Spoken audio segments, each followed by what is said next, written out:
I have been credibly assured that when the Highlanders are constrained to lie among the hills in the cold, dry, windy weather, they sometimes soak their plaid in some river or burn.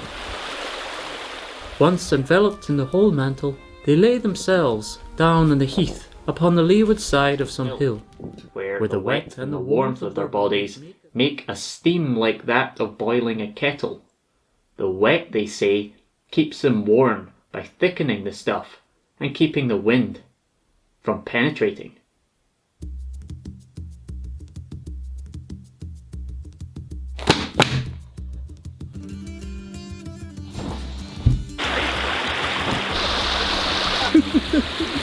Tom, how did you end up in this position? Hi folks, Tom from Fandabi Dozi. Thanks for tuning in. So if you're new to the channel, I like to make videos about a ton of different topics, but one of my favourites is the topic of wilderness survival. And what I love so much about wilderness survival is how it forces you to simplify life right down to its absolute basics. And I feel this can help us build strong foundations in resilience, and also just helps us appreciate and be grateful for the little things in everyday life. Now, in order to teach and learn about wilderness survival skills, I love to use the element of story, because as a species we have this sort of storytelling instinct, and we use it to define and orientate ourselves in the world. It's why we love movies and novels so much. And over the past 4 years, I've been looking at the wider story of the 17th century Highlander to see how they met their basic needs off the landscape. Now, I was raised in a modern central heated house, growing up wearing modern footwear, and for most of my outdoor experience I've been using modern equipment. But comparing this with the experience I've had so far with the historical kit, I'm already convinced that the people of the past were much tougher and much more cold adapted compared to my modern soft self. But there's a few stories I've come across that just seem a bit too superhuman, and it's made me wonder, how true are they, and how much has been muddled, romanticized, or exaggerated by the people who wrote them down. So in this video, I'm joined by my buddy Jason, and together we share and discuss some of our favourite stories of Highland hardiness before putting one of them to the test. An account where Highlanders were described as deliberately soaking their plaids in water in winter conditions before wrapping themselves up in it for falling asleep in the open hill. But first, a wee shout out to Wandrium, who made this video possible. Now, they say ignorance is bliss, but I'd argue that learning is even better, and on one Wandrium subscription you can learn about pretty much anything you can think of, from science, history, economics, music, psychology, how to brew beer, you name it, they've got it. Wandrium is the rebrand of the Great Courses Plus, which has been around since the 90s, but rather than posting you a VCR like the good old days, you now have everything on demand via your smartphone through the Wandrium app. Wandrium courses offer a huge variety of short and long form videos, lectures, tutorials, how-tos and documentaries, all given by enthusiastic experts in their field, and new content is released monthly. My favourite thing about it is you can download the audio of the courses on your phone and just listen to it like you would a podcast while you're doing other things. For example, this month I've been building a shed, and while working away, listening to my headphones, I've learned about mind-blowing facts such as how our daily life can actually change our genetics via the course Epigenetics, how environment changes your biology. I've also been learning about storytelling and the human condition, as well as comparative economics. Some past courses I've also enjoyed include the Celtic world and cooking across the ages, just to name a few. So you can try it out for free by going to www.wandrium.com/fandabidozi, or click the link in the description below and start learning today. It also helps support the channel. Alrighty, so for today's Highland Mythbusting, I'm joined by my buddy Jason. Jason did his work experience with me a couple of years ago through his college, and now he's back to help me out this year.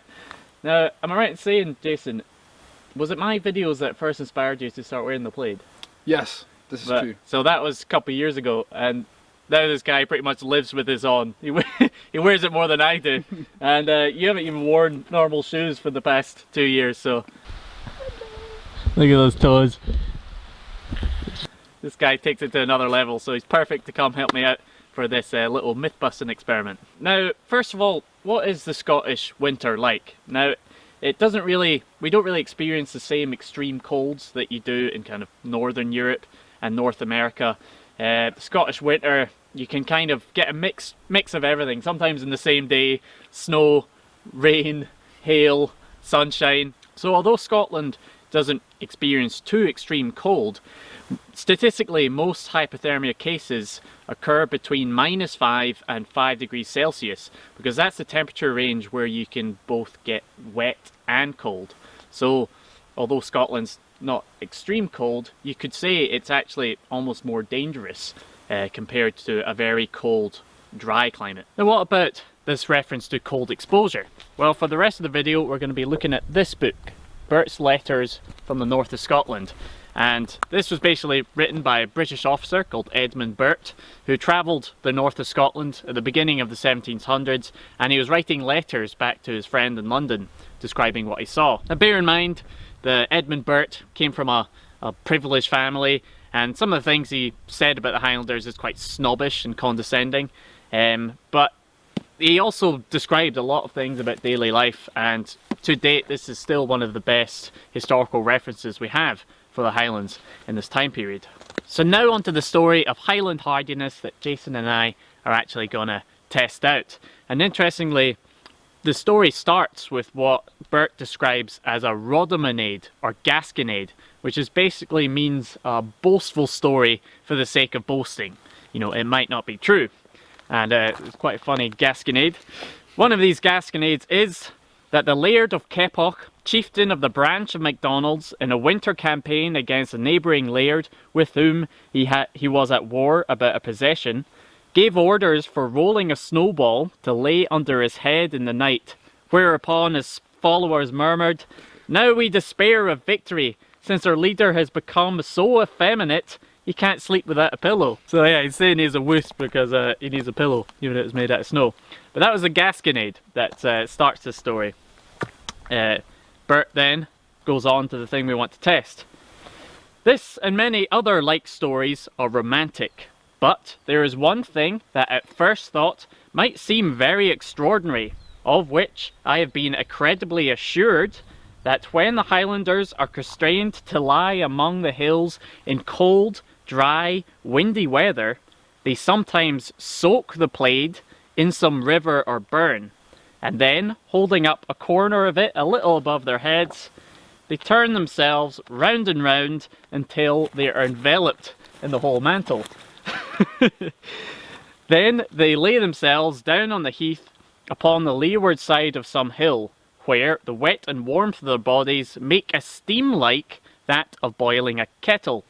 The wet, they say, keeps them warm by thickening the stuff and keeping the wind from penetrating. He continues by saying, "I must confess, I should myself have been apt to question this fact, had I not frequently seen them wet from morning to night, and even at the beginning of the rain, not so much as stir a few yards to shelter, but continue in it without necessity, till they were, as we said, wet through and through." So he's describing this practice, but he hasn't actually seen it, but he believes it because he's seen them soaking wet for most of the day, and that they just don't really seem to care about being wet and cold. He continued on with his description. They have been accustomed from their infancy to be often wet and to take to water like spaniels. So again, he's referring that they've been accustomed from a young age. They're cold adapted to deal with it. But he finishes with another important point, saying, "Though I never saw this preparation for sleep in windy weather, yet setting out early in the morning from one of the huts, I have seen the marks of their lodging, where the ground has been free from rime or snow, which remained all round the spots where they had lain." So he's saying he hasn't actually seen them wet the plaid and wrap themselves up, but basically leaving his lodgings in the morning, he saw the little circles in the snow where people had been lying. So, interesting. Quite. So, to put this story to the test, Jason and I first experimented wrapping the plaid around us the way Bert described. Now, if you want to know more about the plaid or great kilt, please watch my video titled The Great Survival Kilt, where I provide very detailed information on this item of clothing. Now, from experimenting, we quickly found that holding a corner of it a little above your head and turning round and round like Bert described just didn't really work for us, as the plaid tended to collect around your feet, tripping you up.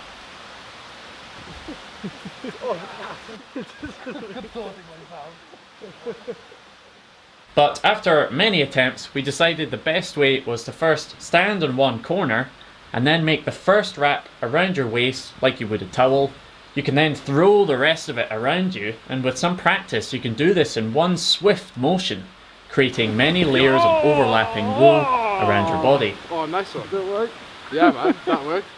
After we were happy with our wrapping technique, it was time to test whether soaking the plaid actually helps with keeping you warm in the cold. So after waiting till the sun set and the temperature dropped to -5 degrees Celsius, we trekked out to the open moor to find a good spot. Alrighty, and 18th century Highlander decided I need a nap.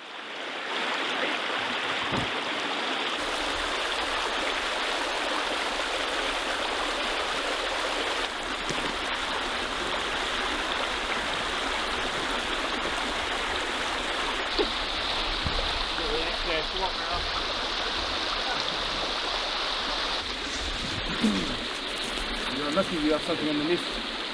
We decided the best low-budget way to test this was for us to wear as similar clothing as possible and for one person to soak their plaid while the others kept theirs dry. We could then lie in the cold, open heath for about an hour and compare our experiences.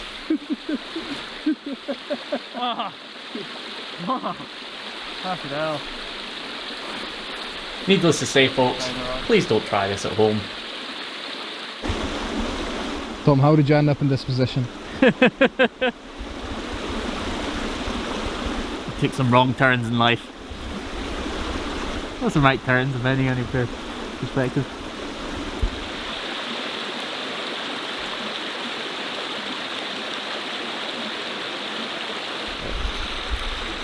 So, we've both been lying here for about an hour. It's been an hour now. So far, I'm not convinced why you would soak it. I mean, it's not windy, so maybe maybe I would learn if it was windier why I would do that. It's definitely warmer than not being wrapped in a plaid, so a wet plaid is better than no plaid at all. But yeah, for me personally, I probably coldest around where my bare legs are, and the water seemed to collect on the lower side and I'm kind of a bit soaked there. So that's where I'm coldest. I mean, I'm not hypothermic, but I certainly couldn't fall asleep. But Jason, how cold are you? Where do you feel the cold right now? Well, I wouldn't have a comfortable little beauty sleep here. No. That I surely wouldn't. Not even a wee nap? Perhaps, but I wouldn't trust it. I wouldn't trust it. No. A not trustworthy nap. We are theorising that these guys were just winding up an English officer. Just for a laugh. And now their ghosts are laughing at us for trying it out 300 years later. That's what a frozen plaid sounds like. Wet formed like leather. We went back to camp to thaw out and then repeated the experiment in the morning. This time, Jason soaking his kilt while I kept mine dry and both of us lying on a mattress of bracken. So you're not covering your head? No. No. No, I should have redone the kilt, but now I'm already cozy. Okay, so you're not going to redo it? No. We'll see how it lasts. Okay. Because maybe in theory, if we have more of it at our core, maybe we're warmer. Not my Maybe. shoulders.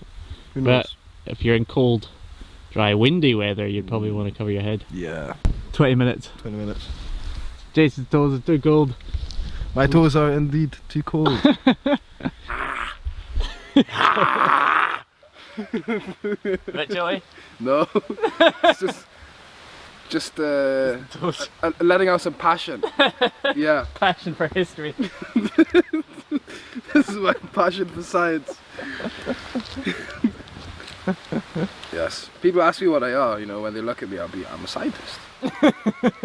Alright. Alrighty, so we've defrosted a wee bit from our experiments. So Jason, do you think it's a myth that they soak the blades? Or do we need more data? I think we need more data. I think it's plausible. Plausible. To lie among the hills in cold, dry, windy weather. So we could experiment in cold and dry weather, but it wasn't that windy. Very light breeze. So we haven't exactly covered the conditions. They sometimes soak the blade in some river or burn. Now, from my experiment last night, I think soaking it, the word soak, doesn't make sense because I had quite a lot of excess water, and what happened was as soon as I lay down, then that excess water just dripped and pooled and it soaked my linen. And that's another thing, I just don't think linen is not a good base layer for winter. But you know, when we left, that kind of crustiness, the blade almost went hard, formed a shell. I could see how that could be beneficial in cold weather, but maybe you don't need to soak it, you just need to dip it a quick kind of coating, not have that much excess water. So I'm questioning soaking right now. Would you agree with that? Yes, yes. I think if they would wet the blade maybe partially, and then after that partial wetness is frozen, and you'd put that around yourself and make some kind of space, air space in between. I think that idea would hold water. Well played. More data, we need more data. So Jason and I agreed that soaking the entire blade just didn't make sense, but could wetting just the last few meters help act like a wind barrier? Well, to test this, I needed to find somewhere colder and windier. So I climbed a mountain with my buddy Jack, and we found a frozen loch in the wind. No idea the exact temperature, but the wind chill factor definitely felt lower than -5 degrees Celsius.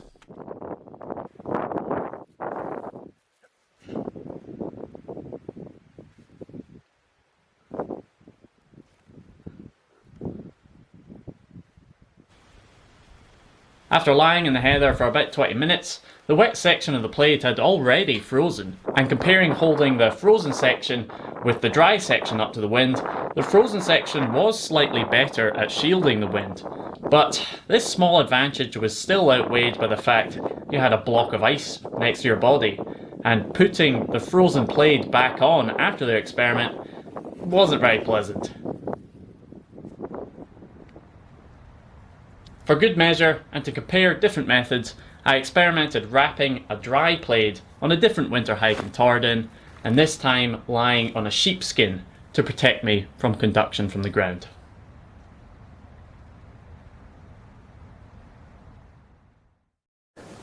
So, after freezing my nuts off a few times, all for the name of science and history, what is the answer? Did Highlanders deliberately soak their blades when sleeping in winter, or was someone winding Mr. Burt up? And is this a myth? Well, from the experiments and from my past experience in the Scottish outdoors, I think the vast majority of this quote doesn't make sense and that it's a myth. However, I did learn some things, so let's break this down and see what we can disregard and what is possible. When the Highlanders are constrained to lie among the hills in cold, dry, windy weather, he's saying constrained. To me, that means they're not really choosing to do it, they sort of have to do it because of the situation. They sometimes soak the blade in some river or burn.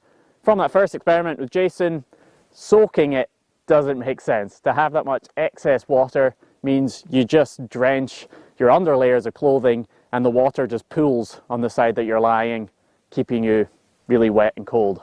Soaking it doesn't make sense. And holding a little corner above their heads, they turn round and round, enveloping themselves. Again, that didn't work for us. We found it easier to stand still and wrap it with our hands rather than us spinning round. They then lay themselves down on the heath upon the leeward side of some hill. Leeward side, that makes sense. So leeward side basically means the sheltered side of the hill. So they're out the wind. That would make sense. you use the landscape to your advantage for shelter. But if you've already got out the wind, why wet your plaid? To keep the wind off. That's what I'm thinking. Where the wet and warmth of our bodies make a steam like that of boiling a kettle. So, yes, wool is an amazing fabric. It maintains 80% of its insulative value, even when it's soaking wet. But if I was constrained to lie among the hills in cold, windy weather, I would do anything to keep that extra 20% insulative value, okay? And I understand what he means by that kind of wet, warm feeling. The very first day of that expedition I did a couple of years ago, I got soaking wet because I was walking in the rain all day. But to me, there's a difference between the wetness that you get from walking in the rain and soaking your plaid, because when you walk in the rain, you're slowly getting wet and you're also moving. You know, you're creating a lot of body heat just from moving. So you're sort of heating up the wetness as you go. So when you lie down, you've already done some of the effort of warming that water up. But to be all warm and cozy and dry, and then suddenly introduce freezing water and then lie still, that's different. He continues, the wet, they say, keeps them warm by thickening the stuff and keeping the wind from penetrating. Now this part, I do believe in some situations. So yes, wool does sort of swell a bit, and from our experiments, it freezes and creates a shell, making it more wind resistant. However, most plaids of the time period, they were thick and they were already quite felted, meaning they were quite a good wind barrier in themselves. And that method of wrapping yourself up, me and Jason found we could get about 3 or 4 layers of wool on our upper body. So 3 or 4 layers of felted wool is already a pretty good wind barrier. Why would you need to wet it? He then goes on to say that he would have questioned this fact if he hadn't seen them, you know, being wet through and through throughout the day, which again, I have no doubt that these people, these Highlanders, were super tough, way tougher than me. But again, I think there's a difference between being wet through and through from standing in the rain, standing and moving, doing stuff during the day. I feel like that's still different to deliberately wetting your clothing and then lying still. And finally, he finishes saying that he admits that he didn't actually see them prepare to sleep like this, but he saw the marks in the snow where someone had told him where they had lain. And when I read that bit, I really felt like someone was winding him up. Now, just put yourself in the mindset of a Highlander during this time. Bert was writing this about 15 years before the last Jacobite Rising and the Battle of Culloden. So although this was technically a time of peace, he probably would have been considered, still been considered the enemy, or at the very least, a southerner. So if I was a Highlander during this time period and I met Mr. Bert, I would probably be tempted to wind him up a bit, or at the very least sort of do boastful stories to just sort of show how tough my guys were. Now, on the other hand, I also believe that, you know, potentially 1 or 2 people probably did do this preparation for sleep in a very specific situation. And as stories happen, you know, they get exaggerated and they get changed and they get passed on. So potentially someone did do this. But I just think from the experimenting, it just doesn't make sense. But that's just my opinion. What do you guys think? Let me know in the comments below. So I hope to do more of these myth-busting videos. So if you want to help fund them, consider becoming a Patreon. And there you also get access to extra learning resources as well as monthly behind-the-scenes videos. Huge thanks to Wandrium for making this video possible. Please do try out that free trial, folks. It really is a good resource, and it also, again, helps fund more videos. Huge thanks to Jason, Jack and Sean for making this possible. Thanks for watching, and I'll be back with another video next month. Cheers. Stay warm.